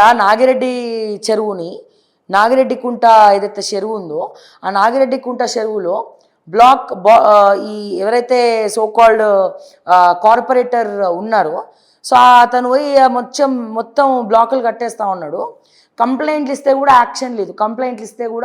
యాక్షన్ లేదు. ఓకే, మల్కాజిగిరి ఎమ్మెల్యే కొట్టదు, మైనంపల్లి హనుమంతరావు కొట్టదు, ఇంకొంతమంది ఉంటారు ఆడ ఇరిగేషన్ డిపార్ట్మెంట్ వాళ్ళు ఏం చేస్తారో తెలియదు. సో వీళ్ళు మాత్రం ఇక దోచుక తింటూ ఉంటారు. అంటే ఇటువంటి పరిస్థితుల్లో వీళ్ళు ఉన్నారు. ఇక ఆయన పేరు కూడా మళ్ళీ అదే హనుమంతరావే, బీఆర్ఎస్ లీడర్ అట. పోయి అందరు బీఆర్ఎస్ వాళ్ళే ఇట్లుంటారు. మళ్ళీ బీఆర్ఎస్ లీడర్ల గురించి మాట్లాడద్దు అంటారు. ఇక మాట్లాడితే మండుతుంది. వాస్తవాలు మాట్లాడితే అమ్ముడు పోయినావు, వీళ్ళేదో తాతల ఆస్తి, ఇలా కేటీఆర్ ఆస్తి తీసుకొచ్చో కేసీఆర్ ఆస్తి తీసుకొచ్చో మాకు రాసిస్తున్నట్టు వీళ్ళు బిల్డప్లు కొంతమంది. కాంగ్రెస్ గురించి వాస్తవాలు మాట్లాడితే కాంగ్రెస్ వాడు అంటాడు, వాడు అమ్ముడు పోయిండు అంటారు. ఓ బీఆర్ఎస్కి అమ్ముడు పోయినవా అంటారు.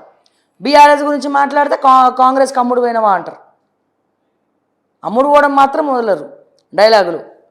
వాస్తవాలు మాట్లాడమంటారు, మాట్లాడితే అమ్ముడు పోయినవా అంటారు. అసలు ఫస్ట్ వీళ్ళకే క్లారిటీ లేదు, వాళ్ళకి చెప్పే దమ్ములు లేవు. మాలాంటి వాళ్ళు చెప్తుంటే ఇటువంటి కమెంట్లు తప్ప ఇంకేం ఉండవు. ఎస్, సల్మాన్ ఖాన్ ఉగ్రవాది ప్రకటించిన పాకిస్తాన్ ప్రభుత్వం జాయ్ ఫోరం 2025లో బలూచిస్తాన్ ప్రత్యేక ప్రాంతంగా పేర్కొన్న సల్మాన్ ఆయన వ్యాఖ్యలపై పాక్ ఫైర్ ఉగ్రవాది అంటూ తాజాగా ప్రకటన. మరి సల్మాన్ ఖాన్ ఉగ్రవాది అంటున్నారు కదా, కేంద్ర ప్రభుత్వం మరి యాక్షన్ తీసుకుంటుందా? ఈ సోకాల్డ్ ఖాన్లని రాసుకొని తిరుగుతుంది ఎవరు ఇప్పుడు? అక్కడ బాంబేలో కావచ్చు, అక్కడ కావచ్చు, పాకిస్తాన్ వాళ్ళని పెళ్లి చేసుకుంటుంటే కూడా మీరు ఇక్కడ ఇండియన్ సిటిజన్షిప్ ఇస్తున్నారు కదా. ఒక పక్క లవ్ జిహాద్ అని చెప్పి 100 కోట్ల రూపాయలు ట్రాన్స్ఫర్ అవుతూ ఉన్నాయి అకౌంట్లకి. సోకాల్డ్ ముస్లిం యువకులను టార్గెట్ చేసి ఎవరైతే వాళ్ళ అకౌంట్లలో ఫ్లర్ట్ చేసి పడేసి, బ్రాహ్మణ అమ్మాయిలు అయితే 15 లక్షలు, కోమట్లు ఇంకెవరన్నా అయితే ఒక 12 లక్షలు, అదే ఓబీసీ అమ్మాయిలు అయితే ఒక 10 లక్షలు, మిగతా సామాజిక వర్గాలకు చెందినటువంటి హిందూ అమ్మాయిలు అయితే ఒక 8 లక్షలు. ఇట్లా వాటాలు వేసుకొని ఎర్రలు వేసుకొని హిందూ అమ్మాయిలను టార్గెట్ చేసుకుంటా లవ్ జిహాద్ పేరుతో ఇష్టం వచ్చినట్టు వ్యవహరిస్తూ ఉంటే వాళ్ళని ఏమీ చేయలేనటువంటి నిస్సహాయ పరిస్థితిలో ఈ రోజున ఉన్నాము అంటే అర్థం చేసుకోండి. సో మరి ఇన్ని కాంట్రవర్సీస్ మధ్యలో మరి మాటికి పాకిస్తాన్ వీళ్ళందరూ పోయి వస్తూ ఉంటే, అక్కడ పెళ్ళిళ్ళు చేసుకున్న వాళ్ళకి ఇక్కడ సిటిజన్షిప్ ఇస్తూ ఉంటే సానియా మిర్జా చేసుకోలే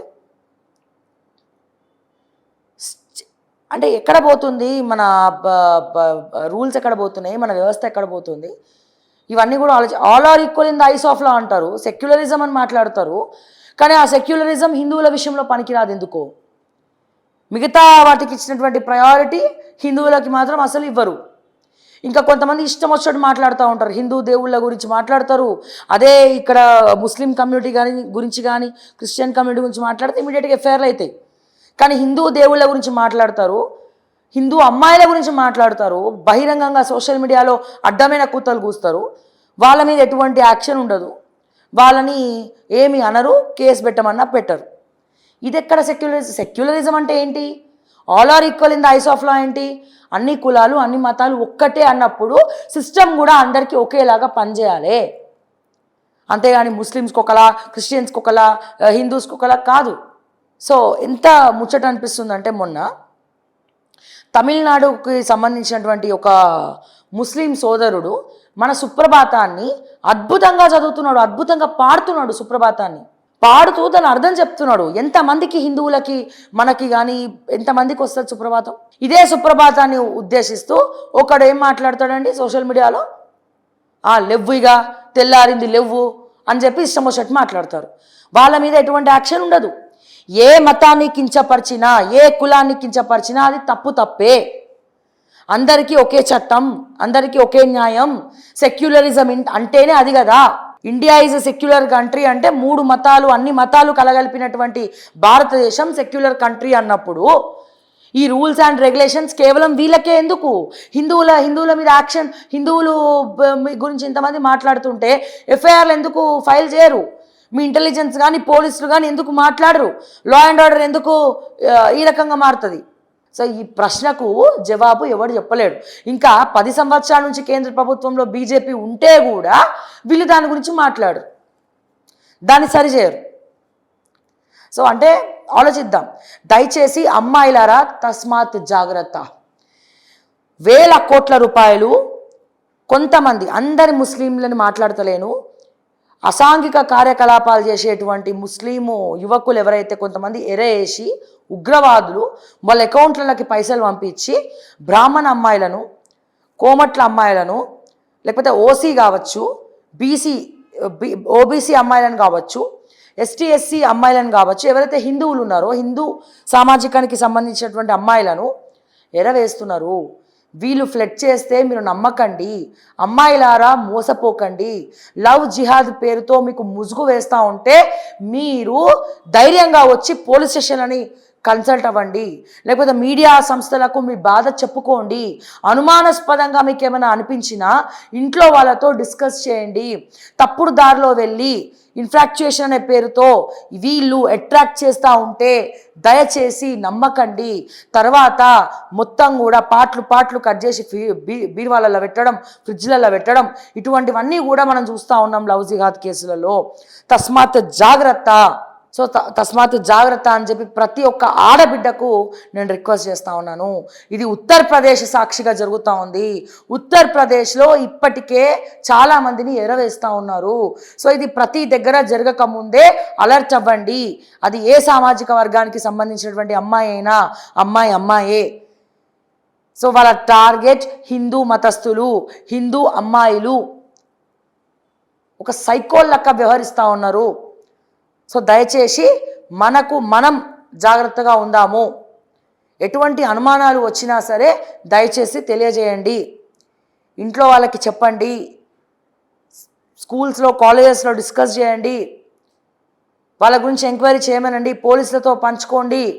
లేదా పోలీసులు వింటలేరా మీడియా దృష్టికి తీసుకురండి. అంతేగాని వాళ్ళతో మీరు నలిగిపోయి ముందు నరక యాతన అనుభవించకండి అని మాత్రం నేను క్లియర్గా చెప్తా ఉన్నాను. తెలంగాణపై మొందా ప్రభావం. రేపు ఏపీలోని కాకినాడ వద్ద తీరం దాటనున్న తుఫాన్. రాష్ట్రంలోని పలు జిల్లాలపై ఎఫెక్ట్. వాతావరణ శాఖ ప్రకటన. ఎల్లుండి మోస్తారు నుంచి అతి భారీ వర్షాలు కురిసే ఛాన్స్ కనబడుతుందంట. సో ఆల్రెడీ వర్షాలు ఫుల్ పడుతున్నాయి. సో మామూలుగా కాదు. అండ్ దానికి తోడు ఇప్పుడు మోందా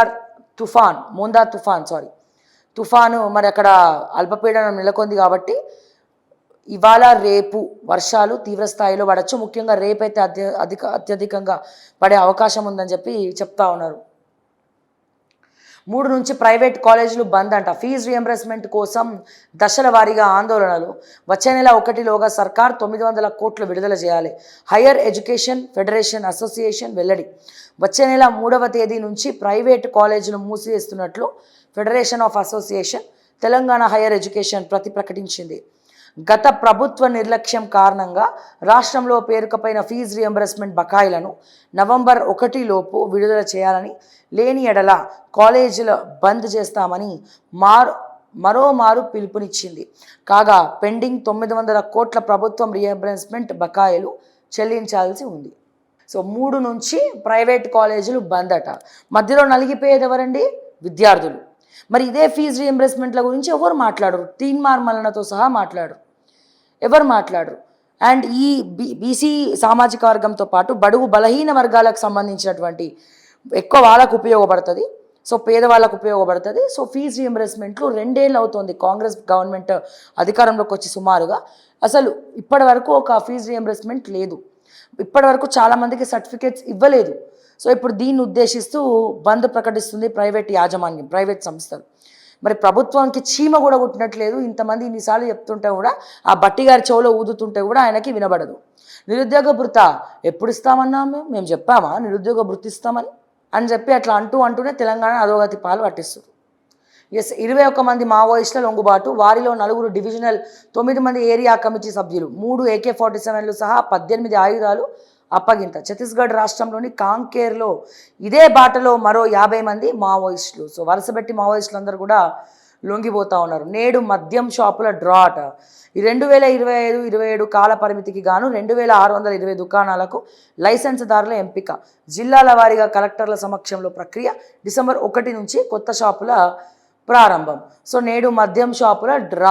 మరి రేవంత్ అన్న అంటాడు, మేనిఫెస్టోలో పెడతాడు ఆ సునీల్ కలుగోలుతోటి, ఏమంటాడు, మేము బీఆర్ఎస్ వాళ్ళు గల్లీకో బెల్ట్ షాప్ పెట్టి మేము దాన్ని నిర్మూలిస్తామని. ఇప్పుడు వీళ్ళు కాంగ్రెస్ వాళ్ళు ఇచ్చిన మాట తప్పడమే కాకుండా ఇంటింటికో బెల్ట్ షాప్ పెట్టినా ఆశ్చర్యపోకర్లే. టెండర్ల మీద టెండర్లు వేసుకుంటూ పోతున్నారు. మళ్ళీ ఆ టెండర్ల కోసం రేవంత్ రెడ్డి అల్లుడు ఒకవైపు, జూపల్లి కృష్ణారావు కొడుకు ఒకవైపు కొట్లాడుతూ ఉన్నారు. బండికేమో బీమా, బతుక్కేది ధీమా. వస్తువుకున్న విలువ ప్రాణానికి లేదా? యంత్రాలకు ప్రాణం పోసి మనిషి యంత్రమాయే. ప్రాణం ఉన్న మనిషి కన్నా ప్రాణం లేని వస్తువే ముఖ్యం. పోయేటప్పుడు అదేమైనా వెంటొస్తుందా? ఈ చిన్న లాజిక్ మిస్ అయితే ఎలా? కాలం మారుతున్న కొద్దీ మనిషి యాంత్రికంగా ఆలోచించడం మొదలుపెట్టాడు. తాను మనిషిని అనే ఫీలింగ్ మరిచి ఆరోగ్యానికి ప్రయారిటీ ఇవ్వకుండా ప్రాణం లేని వస్తువులు, luxury items, rich living style వెంట పడుతున్నాడు. జీవం లేని వస్తువులకు వేలకు వేలు తగలేసి బీమా చేయిస్తున్నాడు. కానీ తనకేమైనా అయితే ఎలా అని ఆలోచించడం మానేశాడు. లగ్జరీ గూడ్స్, కార్లు, బంగళాలు కొంటున్నాడు. కానీ అవేమైనా పోయేటప్పుడు వెంటొస్తాయా అని ఒక్కసారి ఆలోచించడం మొదలెడితే ప్రాణం విలువ నిజంగా ఇప్పటికైనా తెలుస్తుందేమో. నిజంగానే ప్రాణం విలువ తెలీదు. ఈ 2025 చాలా బాధాకరం, చాలా అంటే చాలా బాధాకరం. 2025 పహల్గామ్ అటాక్ తర్వాత ఎయిర్ క్రాఫ్ట్ 250 మందికి పైగా అక్కడ చనిపోవడం జరిగింది అహ్మదాబాద్ దగ్గర ఫ్లైట్ క్రాష్లో. అండ్ ఇప్పుడు మొన్న టూరిజంలో బస్సు ఏదైతే సజీవ దహనం అయిపోయింది, బస్సులో మాంసపు ముద్దలే మిగిలాయండి. నిజంగా ఒక రియల్ హీరో గురించి మనం ఇక్కడ మాట్లాడుకోవాలి.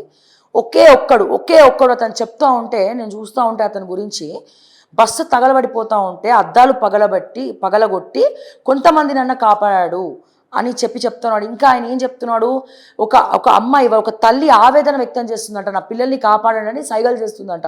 అటువైపు ఉన్నారు, నా పిల్లల్ని కాపాడండి అని చెప్తుంటే, నాకు తెలుసు ఆయన పేరు కిషోర్ అనుకుంటా, కిషోరో ఏదో నేమ్ ఉంది, సారీ, బట్ సెల్యూట్ చేయాలండి అటువంటి పర్సన్కి.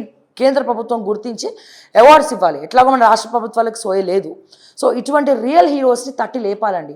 బాధాకరం ఏంటంటే అతను ఒక్కడే అయిపోయాడు, కానీ ఒక 10-20 మంది అక్కడ చుట్టుపక్కల కార్లు ఆపేసిన వాళ్ళు వచ్చి కనుక చేయూతని, ఆయన ముందరే సగం పాటలు స్కెలిటన్ లాగా కాలిపోతూ ఉంటే, మాడి మషైపోతూ ఉంటే, అతను ఇంకా ఇంతమంది ప్రాణాలు ఎందుకు కాపాడలేదు భగవంతుడా అని చెప్పి ఇంకా బాధపడుతూ ఉన్నాడండి. అది రియల్ హీరో. కానీ మనము కేవలం ప్రభుత్వాలని అనడం కాదండి, మనకి ఎంత మానవత్వం ఉంది, మనము సమయం వస్తే మనం ఎంతమందిని ఆదుకుంటున్నాము ఇటువంటి యాక్సిడెంట్స్లో అనేది ఇంపార్టెంట్. మిగతా వాళ్ళందరూ కార్లల్లో కూర్చొని హారన్లు కొట్టుకుంటూ కూర్చో ఉన్నారు, సోయ లేకుండా, సిగ్గు లేకుండా వ్యవహరిస్తూ ఉన్నారు. ఒక గవర్నమెంట్ వెహికల్ ఉందంట అండి కాకినాడకు సంబంధించి. ఆ గవర్నమెంట్ వెహికల్లో 2-3 కూర్చున్నారండి. వాళ్ళని హెల్ప్ చేయడానికి రమ్మంటే మేము మాకేం సంబంధం, మాది ఇక్కడ కాదు కాకినాడ అన్నాడట. మరి మనిషా, మృగమా? మరి వాళ్ళు గవర్నమెంట్ ఉద్యోగులు అంట వాళ్ళు. మరి ఒక గవర్నమెంట్ ప్రభుత్వ జీతం తింటున్నావు కదా, ట్యాక్సులు కడుతున్నారు కదా, మేము కట్టే ట్యాక్సులతోటి మీరు ఊరేగుతున్నారు కదా, జీతాలు తీసుకొని, బెనిఫిట్స్ తీసుకొని, డిఏలు తీసుకొని, ఇవన్నీ తీసుకొని. మరి ఏం మనిషో నాకు అర్థం కావట్లేదు. కానీ నిజంగా చాలా బాధాకరం. మానవత్వం చచ్చిపోయింది. నరరూప రాక్షసులాగా వ్యవహరిస్తూ ఉన్నారు. అంతమంది ముందరకు వచ్చి ఉంటే ఒకే ఒక్కడికి సహాయం చేసి ఉంటే ఈ రోజున ఇంకొంతమంది ప్రాణాలు బయటపడేవి. ఆ ఒక్కడే అంతమంది ప్రాణాలు కాపాడడం అనేది మామూలు విషయం కాదు. నిజంగా సెల్యూట్ కొట్టాలి ఆ టైంకి. ఆలోచన, వర్షం, పొగ, సో ఇవన్నీ కూడా నిజంగా చాలా బాధాకరమైనటువంటి అంశం. అతనే లేకపోయి ఉంటే, అతను కూడా నాకెందుకులే అని వదిలేసి ఉంటే ఇప్పుడు బ్రతికి బయటపడే వాళ్ళు కూడా కాదు. ఈ 10-12 మంది కూడా బతికి బయటపడే వాళ్ళు కాదు. తల్లి కూతురు ఇద్దరు కూడా దూరమైనారు. తండ్రి కొడుకులు ఇద్దరు దహనమైనారు. ఒక ఫ్యామిలీ కుటుంబం, ఇద్దరు భార్యాభర్తలు, వాళ్ళ పిల్లలు చిన్నారులు, వాళ్ళు దహనమైపోయినారు. నిజంగా సాఫ్ట్వేర్ ఇంజనీర్లు అమ్మాయిలు, ఇద్దరు ఆడపిల్లలు, సో వీళ్ళందరూ కూడా దహనం అయిపోయినారు. కేవలం ఆ డ్రైవర్ని మాత్రం ఉరిదీయాలి, నడి రోడ్డు మీద ఉరిదీయాలి. ఆ ట్రావెల్స్ని ఇప్పటి వరకు కూడా ట్రావెల్స్ పైన ఎటువంటి యాక్షన్ లేదు. మేనేజింగ్ డైరెక్టర్ని ఇప్పటి వరకు కూడా అరెస్ట్ చేయలేదు. అంటే ఏ దిక్కుమాలిన సొసైటీలో మనం ఉన్నామనేది కూడా మనము అర్థం చేసుకోవాలా. డ్రైవర్ అయితే నిన్ననే దొరికిందట. అంటే చేతులు ఎత్తేసి, అంటే కాపాడాల్సినటువంటి డ్రైవరు, మొత్తం డోర్లని లాక్ అయిపోయినాయి, కాపాడాల్సినటువంటి డ్రైవర్ పారిపోయినాడు. ఇప్పటి వరకు తెలంగాణ రవాణా శాఖ మంత్రి పోలే, పరామర్శించలే. ఏసీలో కూర్చొని వీడియోలు రిలీజ్ చేస్తున్నాడు పొన్నం ప్రభాకర్. కానీ ఇప్పటి వరకు ఘటనా స్థలికి వెళ్ళి పరిశీలించడం మాత్రం చేయలేదు. మనకెందుకులే. అందుకే ఇంతమంది మధ్యలో సూపర్ హీరో అంటున్న ఆ వ్యక్తిని, ఇంతమంది మధ్యలో రియల్ హీరో అంటున్న వ్యక్తిని, ఇటువంటి వ్యక్తిని యావత్ యువత ఇన్స్పిరేషన్గా తీసుకొని అందరూ కూడా మానవత్వంతో వ్యవహరిస్తే సమాజంలో ఎటువంటి ప్రాబ్లం అనేది ఉండదు. సో దయచేసి ఆలోచించండి అని చెప్పి నేను మరొకసారి అందరికీ కూడా రిక్వెస్ట్ చేస్తున్నాను. ఇటువంటి యాక్సిడెంట్స్ అయినప్పుడు స్పందించండి. అందుబాటులో ఉంటే పుణ్యం కట్టుకోండి. ఒకరిద్దరు ప్రాణాలైనా కాపాడే అట్లీస్ట్ ప్రయత్నించడంలో పోయేదేం లేదండి. సో దయచేసి ఆలోచించాలని చెప్పి నేను రిక్వెస్ట్ చేస్తా ఉన్నాను ఈ సందర్భంగా. Hyderabad Vijayawada smart road SH65 ఇకపై సెక్యూరిటీ హైవే. భద్రతే ప్రామాణికంగా రహదారి అభివృద్ధి, ప్రమాదాల నియంత్రణ లక్ష్యంగా చర్యలు. 6 వరుసలుగా జాతీయ రహదారి విస్తరణ. అడ్వాన్స్డ్ ట్రాఫిక్ మేనేజ్మెంట్ సిస్టమ్ కింద కిలోమీటర్కు 1 చొప్పున స్మార్ట్ AI కెమెరాలు, సోలార్ వీధి దీపాలు, రోడ్డు పక్కనే సేఫ్టీ బారికేడ్లు, రోడ్డు మధ్యలో ప్రత్యేక మొక్కలతో పచ్చదనం, వర్షపు నీటిని ఒడిసి పట్టేందుకు ప్రత్యేక చర్యలు, 50 పారిశ్రామిక పార్కులు, 4 ఆర్థిక కారిడార్లు, 2 టెక్స్టైల్ క్లస్టర్లకు అనుసంధానం. ఆంధ్రజ్యోతికి లభించిన ప్రాథమిక DPR. చాలా మంచి, అంటే ఈసారి హై సెక్యూరిటీతో కొత్త రోడ్డు వేయాలనుకుంటున్నారు. సో ఫస్ట్ పైలట్ ప్రాజెక్టుగా ఇది కనుక, అంటే అట్లీస్ట్ కొంత, అంటే ఏ లైన్కి ఆ లైన్ డివైడ్ అయిపోతే కొంచెం యాక్సిడెంట్స్ కూడా తగ్గుతాయి. చూడాలి. ఎమ్మెల్యేలకు DCC పదవులట. అవసరం అనుకున్న చోట ఇస్తాం. ఒకే కుటుంబంలో 2 పదవులు తప్పు కాదు. అబ్బా, సమన్వయ లోపంతోనే మంత్రుల మధ్య వివాదాలు. సో కొండా సురేఖ కుమార్తె మాట్లాడిన విధానం ఆక్షేపణీయం. కవిత యాత్రను స్వాగతిస్తున్నాం. ఎందుకు స్వాగతించరు? కవిత వెనకాల ఉన్నది ఎవరు తెలియదా? ఎవరున్నారో బాగానే స్వాగతిస్తారు మీరు కవితని. కవిత యాత్రను స్వాగతిస్తున్నాం. 10 ఏళ్ల పాపపు పాలనలో ఆమె భాగస్వామ్యాన్ని ప్రశ్నిస్తున్నాం. జూబ్లీహిల్స్లో గెలిచేది కాంగ్రెస్సే. ఢిల్లీలో మీడియాతో ఇష్టాగోష్ఠిలో PCC chief Mahesh Kumar Goud. Yes, జూబ్లీహిల్స్లో గెలిచేది కాంగ్రెస్సే అంట. మరొకసారి పోల్ పెట్టుకుందాము.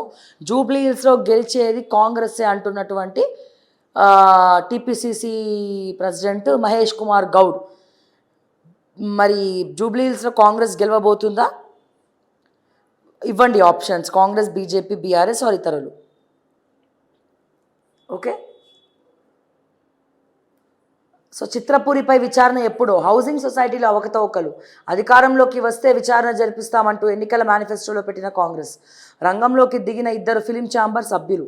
చిత్రపూరి సొసైటీ సభ్యులను కాపాడే యత్నం. వ్యక్తిగత లబ్ధి కోసం సంస్థలను వాడుకుంటున్నారు. ఫైనాన్షియర్ నుంచి 22 కోట్లు తీసుకున్న సొసైటీ 45 అంతస్తుల సఫైర్ సూట్ నిర్మిస్తున్నట్లు ప్రకటన. ప్లాట్ల విక్రయాలతో అప్పులు తీర్చవచ్చని యోచన. ఆ భవనానికి అనుమతులు రద్దు చేసిన హైడ్రా. 22 కోట్లకు మధ్యవర్తిగా ఉన్న ఫిలిం ఛాంబర్ సభ్యుడు అతనికి ఇబ్బంది ఉండకూడదనే ఎన్నికల్లో జాప్యమట. సో చాలా బాధాకరము, పెద్ద దందా ఇది. సో ఆయన పుణ్యాత్ముడు ప్రభాకర్ గారు సినిమా యాక్టరు, సో విలన్ పాత్రలు చేస్తూ ఉంటుండే, మీ అందరికి కూడా తెలుసు. సో ఆయన ల్యాండ్స్ని సినిమా వాళ్ళ కోసము, కార్మికుల కోసము దారదత్తం చేస్తుంటే సిగ్గులు లేకుండా పైసలు ఉన్నోడే మళ్ళీ ఆమ్దాన్ని తీసుకొని సొసైటీ ఫామ్ చేసి దాంట్లో అవకతవకలు చేసుకుంటూ వ్యవహరిస్తూ ఉన్నారు. చాలా బాధాకరము. ఏ ప్రభుత్వం వస్తే ఆ ప్రభుత్వం కొమ్ము కాస్తూ ఉంది. సో ఫిలిం ఛాంబర్లో ఉన్నటువంటి కొంతమంది వ్యక్తుల్ని అడ్డు పెట్టుకొని మరిన్ని దందాలు చేస్తూ ఉన్నారు. ఇప్పటికి కూడా ఈ సినిమా హీరో, ప్రొడ్యూసర్, డైరెక్టర్ అంటే వీళ్ళు తప్ప సినిమా రంగంలో బాగుపడినటువంటి శ్రమజీవులు ఎవరైతే ఉన్నారో, శ్రమ కార్మికులు ఎవరైతే ఉన్నారో, సో వాళ్ళ గురించి ఆలోచించే నాదోడు లేరు. వాళ్ళందరూ కలిసి ఒకసారి బాయ్కాట్ చేస్తే కనుక వీళ్ళకి బుద్ధి రాదు. సో చిత్రపూరి కాలనీలో అసలు ఏం జరుగుతోంది, ఏ రకంగా విక్రయాలు చేస్తూ ఉన్నారు, ఏ రకంగా దొడ్డుదారులు చేస్తూ ఉన్నారు, ఇవన్నీ కూడా ఎంక్వైరీ చేయాలి. కానీ కాంగ్రెస్ గవర్నమెంట్ పట్టించుకోవట్లే. ఇప్పటికే సినిమాల జోలికి వెళ్ళినాం ఎందుకురా దేవుడా అని రేవంత్ రెడ్డి తలలు పట్టుకొని కూర్చుండట. నిర్లక్ష్యంగా ఉంటే ఇంటికే. మొన్న రామగుండం, నిన్న ఎంజీఎం. సూపరింటెండెంట్లపై చర్యలు, అలసత్వం ప్రదర్శిస్తున్న వారిపై వేటు. ఇటీవలి కాలంలో 7 సూపరింటెండెంట్లపై చర్యలు, ఇష్టరాజ్యంగా వ్యవహరిస్తే ఉపేక్షించబోమంటూ సంకేతాలు. వణుకుతున్న సూపరింటెండెంట్లు, ఏళ్లుగా పాతుకపోయిన ఉద్యోగులపై వైద్య శాఖ దృష్టి అట. అసలు మందులు లేవు, నీట్నెస్ లేదు, స్టాఫ్ నర్సులకు జీతాలు లేవు, అవుట్సోర్సింగ్ వాళ్ళ జీతాలు మానేసిన వాళ్ళ జీతాలు కూడా ఒకటి తీసుకుంటుండే అక్కడ. సో వీటి మీద ఇన్స్పెక్షన్ లేదు. డబ్బులు ఇచ్చి దొడ్డిదారులు వచ్చేటోళ్ళు ఇంకా ఉన్నారు. నిజామాబాద్ హాస్పిటల్ ఏమో ఆవిడ సూపరింటెండెంట్ గారు పుట్టినరోజు వేడుకలు జరుపుకుంటారు ఆవిడ కోసం. హాస్పిటల్ ఉన్న వీళ్ళ పుట్టినరోజులు జరుపుకోవడానికా? అంటే ఎట్లా అయిపోయిందంటే చూడండి పరిస్థితి. బ్యాంకాక్ టు హైదరాబాద్ హైడ్రోపోనిక్ గంజాయి అట. శంషాబాద్ ఎయిర్పోర్ట్లో 4.15 కిలోల స్వాధీనం. 3 నెలల వ్యవధిలో రాష్ట్రంలో 5 కేసులు, 53 కోట్ల విలువైన 53 కిలోల గంజాయి సీజ్. జూలైలో మహిళ వద్ద 40 కోట్ల సరుకు స్వాధీనం. మహిళలను కొరియర్లుగా వాడుతున్న ముఠాలంట. చాలా బాధాకరము. సో పత్తి చేలల్లో గంజాయి. మహారాష్ట్ర సరిహద్దులోని గ్రామాల్లో అంతర పంటగా సాగు చేస్తున్న రైతులు, పోలీసుల తనిఖీలు. రష్యా అమ్ముల పదవిలో క్రూయిజ్ క్షిపణి. అణుశక్తితో అనంత దూరాలకు దూసుకెళ్లే బురేవ్స్నిక్ పరీక్షలో 15 గంటల పాటు 14,000 కిలోమీటర్లకు పైగా ప్రయాణం. ప్రపంచంలో మరే దేశం వద్ద ఇలాంటిది లేదన్న పుతిన్. సో ప్రపంచంలోనే తొలిసారిగా అణుశక్తితో దూసుకెళ్లే క్రూయిజ్ క్షిపణిని రష్యా పరీక్షించింది. ప్రపంచంలో ఏ మూలనున్న లక్ష్యాన్నైనా ఛేదించే అన్లిమిటెడ్ రేంజ్ సత్తా ఉన్న క్షిపణి పేరు 9M730 బురేవ్స్నిక్. ఈ క్షిపణి లాంచ్ చేయడానికి సాంప్రదాయ ఇంజన్నే వాడుతారు. అనంతరం అందులోని చిన్న అణు రియాక్టర్ ఉత్తేజితమై దానికి దాదాపు అనంత దూరం ప్రయాణించే శక్తినిస్తుంది. దీని తుది పరీక్షను ఆదివారం విజయవంతంగా నిర్వహించినట్టు రష్యా అధ్యక్షుడు పుతిన్ ప్రకటించారు. ప్రపంచంలో మరెవరి వద్ద లేని అద్భుతమైన సృష్టి ఇది అని ఆయన సగర్వంగా పేర్కొన్నారు. ఈ క్షిపణిని రష్యా సాయుధ దళాల అమ్ముల పొదలో చేర్చేందుకు అవసరమైన మౌలిక సదుపాయాలను కల్పించాలని కోరుతా ఉన్నారట. సో ఇది పరిస్థితి. సో ఈనాడులో కూడా కొత్త విషయాలు ఏమైనా ఉంటే చూద్దాము. అంతర్జాతీయ వృద్ధికి పునాది భారత్ ఆసియాన్ భాగస్వామ్యంపై ప్రధాని మోదీ ఉద్ఘాటన. విద్య, పర్యాటకం తదితర రంగాల్లో సహకారం పెంపునకు కృషి చేస్తున్నట్టు వెల్లడి. Delhi act east policy Asian మూల స్తంభం. ఇండో పెసిఫిక్లో ఈ సంఘానికి సముచిత ప్రాధాన్యం ఇస్తున్నాం. ప్రతి సంక్షోభంలో ఆసియాన్ మిత్ర దేశాలకు అండగా భారత్ స్థిరంగా నిలబడింది. విద్య, పర్యాటకం, శాస్త్ర సాంకేతికత, ఆరోగ్యం, హరిత ఇంధనం, సైబర్ భద్రత సహా పలు రంగాల్లో పరస్పర సహకారాన్ని మరింత పెంచుకునేందుకు ఇరు వర్గాలు కృషి చేస్తున్నాయి. 21వ శతాబ్దం భారత్ ఆసియాన్దే. యావత్ మానవాళికి మెరుగైన భవిష్యత్తును అందించేందుకు ASEAN community vision 2045 Viksit Bharat 2047 లక్ష్యంగా దోహదపడతాయని విశ్వసిస్తున్నా అంటున్న నరేంద్ర మోదీ. ఎస్ సార్, రేపు ఎల్లుండి అతి భారీ వర్షాలు, ఇది ఇందాక మనం మాట్లాడుకున్నాం. ఈ మరమ్మతులకు అంతమేది. మళ్ళీ దెబ్బతిన్న శ్రీశైలం 4వ యూనిట్. ఇప్పటికే జెన్కోకు 1000 కోట్ల ఉత్పత్తి నష్టమట. జూబ్లీహిల్స్లో ప్రచారానికి సీఎం. జూబ్లీహిల్స్ నియోజకవర్గ ఉప ఎన్నికల్లో కాంగ్రెస్ విజయమే లక్ష్యంగా పనిచేయాలని నేతలకు పార్టీ సూచించింది. సీఎం రేవంత్ రెడ్డి ఉప ఎన్నికపై ప్రత్యేక దృష్టి సారించారు. మంత్రులు, ఎమ్మెల్యేలకు ఆయన నిరంతరం సూచనలు ఇస్తూ స్థానిక నేతలతో కలిసి ప్రచారం చేయాలని కోరుతున్నారు. సీఎం స్వయంగా 2 రోజుల ప్రచారం చేయనున్నారని పార్టీ వర్గాలు తెలిపాయి. 2023లో జరిగిన అసెంబ్లీ ఎన్నికల్లో మరి వెళ్తున్నారు. మరి దారి పొడవునా గూండాలు, ప్రాణాలు తీస్తున్న బైక్ స్పాట్లు. రాష్ట్ర వ్యాప్తంగా 936 గుర్తింపు. పదే అక్కడే ప్రమాదాలు. 3 జాతీయ రహదారుల్లోనే అత్యధిక వాహన ప్రమాదాలు NH 65లో. సో అందుకే ఇప్పుడు కొత్తగా హైదరాబాద్ టు విజయవాడ రూట్ సరికొత్త కాన్సెప్ట్తో హై సెక్యూరిటీతో ముందరికి తీసుకెళ్ళబోతున్నారట. అంటే 6 ways లైన్ తీసుకొని, సో ఏ స్పీడ్కి ఆ స్పీడ్ ఎట్లయితే ఓఆర్ఆర్లో ఉంటుందో సో ఆ రకంగా తీసుకెళ్ళి high alert, high security and CC cameras మధ్యలో మరి ఉండబోతోంది. మరి చూద్దాం మరి ఏం జరగబోతుంది అనేది.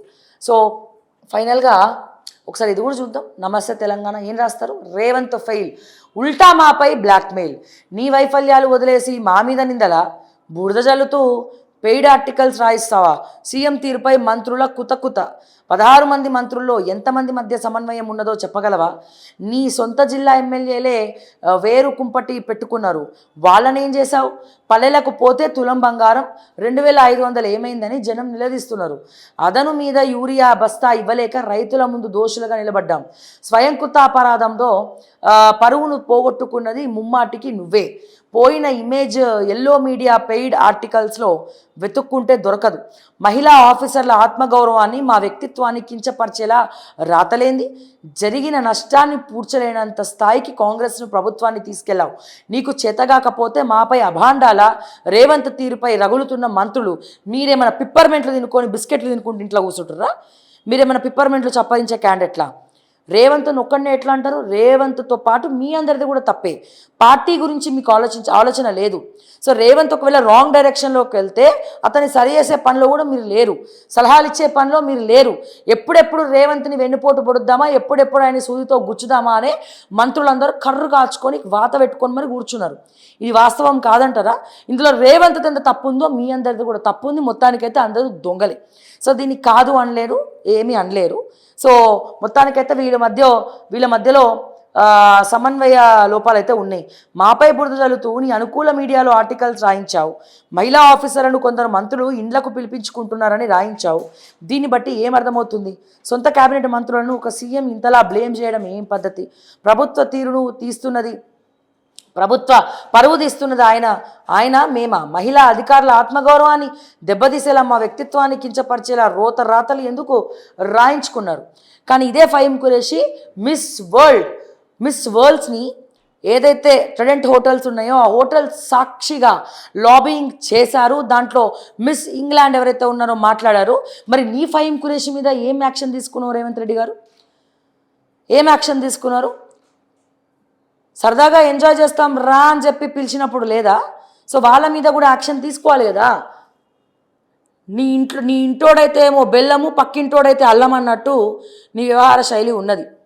అట్లాగే ఒక అమ్మాయి టూరిజం డిపార్ట్మెంట్లో ఆత్మహత్య చేసుకుంటే ఒక ఐఏఎస్ ఆఫీసర్ దానికి కారణమైనడు.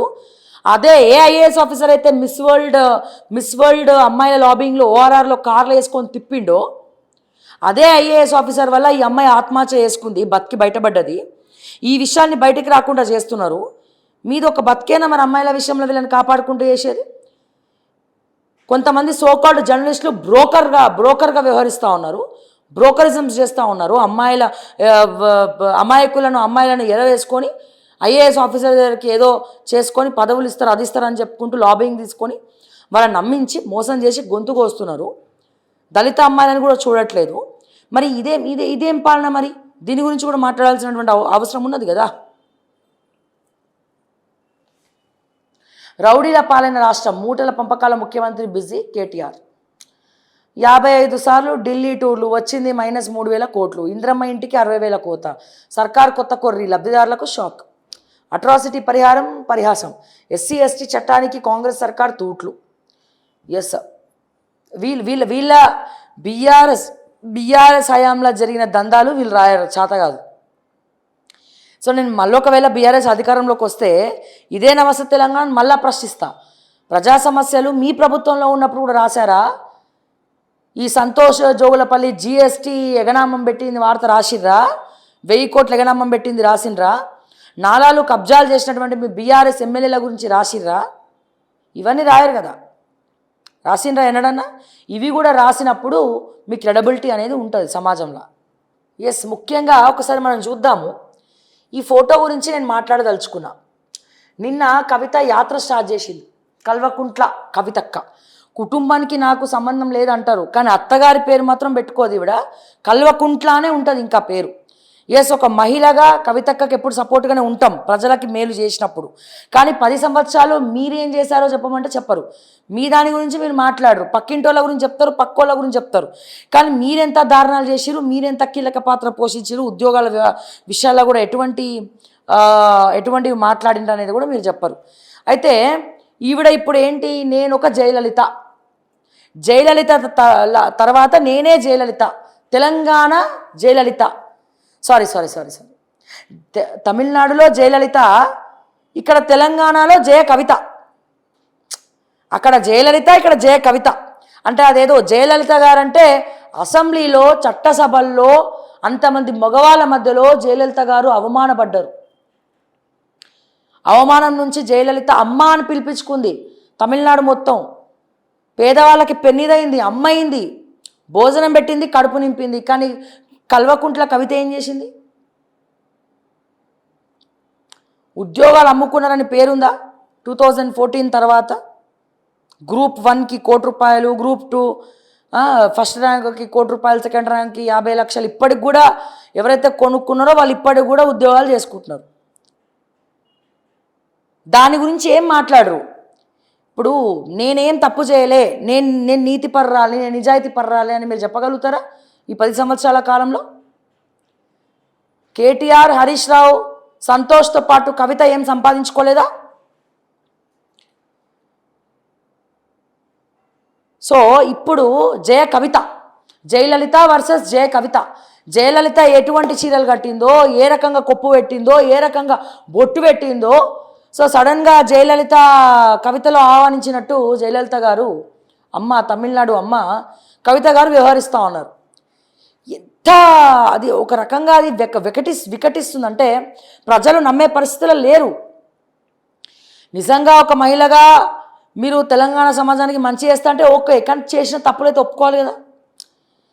వాషింగ్ పౌడర్ నిర్మాయిత కాదుగా, కొద్దో గొప్ప మీరు సంపాదించిరుగా. ఎక్కడికి వెళ్ళి వచ్చినాయి మరి తండ్రి పేరు చెప్పకపోతే? ఇప్పటికీ మీ సోషల్ మీడియా అకౌంట్లో కల్వకుంట్లనే ఎందుకుంది?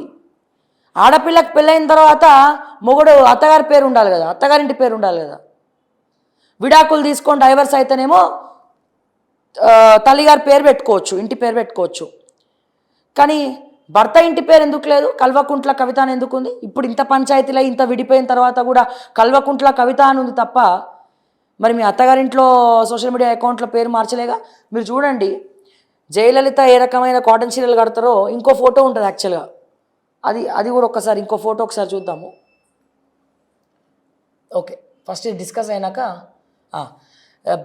ఎటువంటి కాటన్ చీరలు అయితే జయలలిత గారు కట్టారో అదే రకమైనటువంటి కాటన్ చీరలు కవితక్క డిజైన్ చేసుకున్నారా మరి ఏందో తెలియదు. మొత్తానికైతే కవిత మాత్రం తనకు తను మరో జయలలితలాగా ఊహించుకుంటుంది. తను అమ్మాయింది, తమిళనాడుకు తన అమ్మాయింది, తనకు ఒక మంచి ఇమేజ్ ఉంది, తనకు ఒక పేరుంది. ఇక్కడ నేను కూడా అంటే దాని అర్థమైంది, పరోక్షంగా ఏం చెప్తున్నారు? నేను కూడా జయలలితలాగా అవమానపడ్డా, సో నేను అవమానాలతో తొక్కితే జైలుకు కూడా పోయినా, సో జైలుకు పోయి జయలలిత కూడా జైలుకు పోయింది, బయటకు వచ్చి తమిళనాడు అమ్మాయింది. సో నేను కూడా తెలంగాణ బిడ్డనో తెలంగాణ పెద్దమ్మనో అయితా. సో అందుకే జయలలిత బ్లెస్సింగ్స్, జయలలిత లాగానే మీరు చూడండి ఇన్ని రోజులు ఒక్కసారి కూడా ఎక్కడ కూడా కవిత కొప్పుతో కనబడదు. అటువంటిది నిన్న సేమ్ జయలలిత ఎటువంటి కాటన్ శారీస్ అయితే జయలలిత అమ్మ కట్టేదో సో అటువంటి కాటన్ శారీ నిన్న కట్టింది. సో అక్కడితో ఆగిందా? లేదు. ఏ రకంగానైతే జయలలిత అమ్మ కొప్పు పెట్టుకుందో అదే రకంగా మా కవితక్క కూడా కొప్పు పెట్టుకుంది. ఏ రకమైనటువంటి బొట్టు జయలలిత అమ్మ పెట్టుకునేదో అదే రకమైనటువంటి బొట్టు మా కవితమ్మ పెట్టుకుంది. అంటే జయలలిత తర్వాత తెలంగాణ జయ కవిత జయ హో కవిత అని అనిపించుకోవాలనుకుంటున్నారా? అంటే కవిత అంటే ఎట్లనైతే జయలలిత అవమానపడ్డదో నేను కూడా మా కుటుంబ సభ్యుల మధ్యలో అవమానపడ్డా, నన్ను వెలివేసిరు, నన్ను పార్టీని సస్పెండ్ చేసిరు. అంతకుముందేమో మొత్తం అవినీతి, ఇప్పుడేమో వాళ్ళు సస్పెండ్ చేయగానే ఇప్పుడు మొత్తం కూడా నీతి. మరి ఎక్కడుంది రీతి నీతి జాతి? ఎస్, వాస్తవాలు మాట్లాడితే నా మీద కూడా ఆఫీస్కి వచ్చి దాడి చేస్తారేమో బహుశా. కానీ దీనికి సమాధానాలు చెప్పండి దయచేసి. 10 సంవత్సరాల్లో ఎస్ ఒక్కటి మెచ్చుకుంటాం, మార్కెటింగ్లో కావచ్చు లేకపోతే పార్టీ బతుకమ్మని కావచ్చు ప్రపంచ స్థాయిలో నిలబెట్టింది కల్వకుంట్ల కవితనే. నేను దాన్ని ఎక్కడ కూడా తగ్గించట్లేదు. కానీ ఏ అవినీతి కవిత చేయకుండా మచ్చలేని చందమామ కూడా మచ్చ ఉంటుంది కదా, మా కవితక్కకే మచ్చలేదా? 10 సంవత్సరాలు ఏం స్కామ్స్లో లేదా? గవర్నమెంట్ భూములను కొన్ని నేను సాక్ష్యాలు తీసుకొచ్చే ప్రయత్నం చేస్తా, ఉన్నాయి మా దగ్గర కూడా ఉన్నాయి.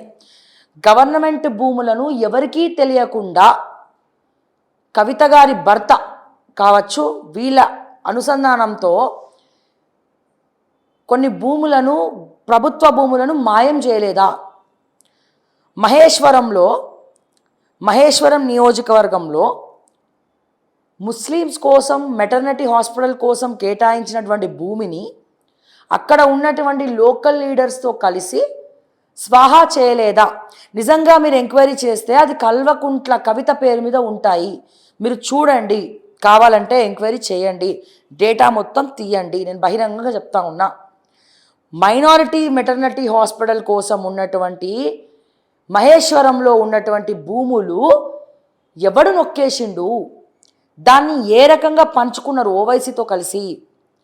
దమ్ములుంటే రేవంత్ రెడ్డి దీనికి ప్రెస్ మీట్ పెట్టి సమాధానం చెప్పమను.